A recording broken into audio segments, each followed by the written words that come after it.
Shalom, soyez bénis dans le beau et précieux nom de notre Seigneur Sauveur Jésus-Christ. Donc, je continue avec l'exhortation sur Jésus est la porte du ciel. Vous savez, dans la vie, il faut avoir une orientation, il faut savoir se démarquer. Voilà. Parce que cette affaire-là est vraiment sérieuse. Donc, je vais exhorter quelqu'un à comprendre cette porte qui conduit au ciel, qui est Jésus-Christ. Et je le répète, il faut insister, il faut frapper. Lui-même d'abord, il vient frapper à ta porte, mais il faut que tu répondes. Mais toi aussi, il faut que tu prennes la décision de te lever et d'aller à sa rencontre. Parce que la vie est importante, surtout après cette vie-là. Donc, Jésus est la porte du ciel. Si quelqu'un entre par moi, il sera sauvé. Il entrera et il sortira. Il trouvera des pâturages. On peut trouver des bénédictions en dehors de Jésus. Mais le plus important, c'est d'entrer au ciel.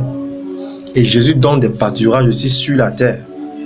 Donc, quand tu rentres et tu ressors, est-ce que tu peux rentrer au ciel pour ressortir? Je ne pense pas.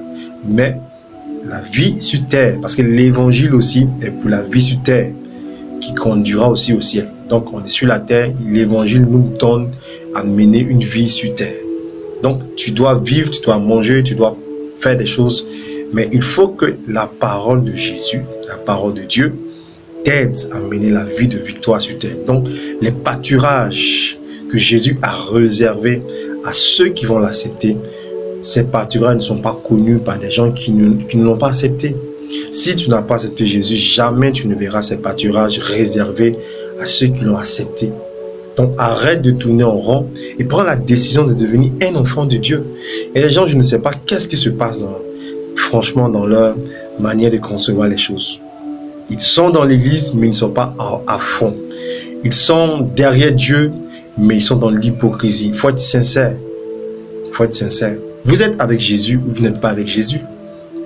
Tu sens des attaques, tu vois des pertes.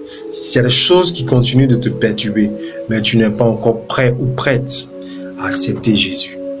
Ce n'est pas le fait de connaître des hommes de Dieu, de cliquer sur des messages qui prouvent que tu l'as accepté. Il faut prendre la décision de dire Seigneur, je te reconnais comme mon Seigneur et mon Sauveur. Je te donne ma vie.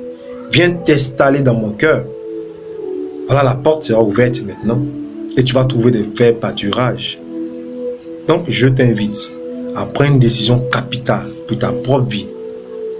Il ne s'agit pas d'être dans l'église, mais il s'agit d'accepter d'entrer par la porte.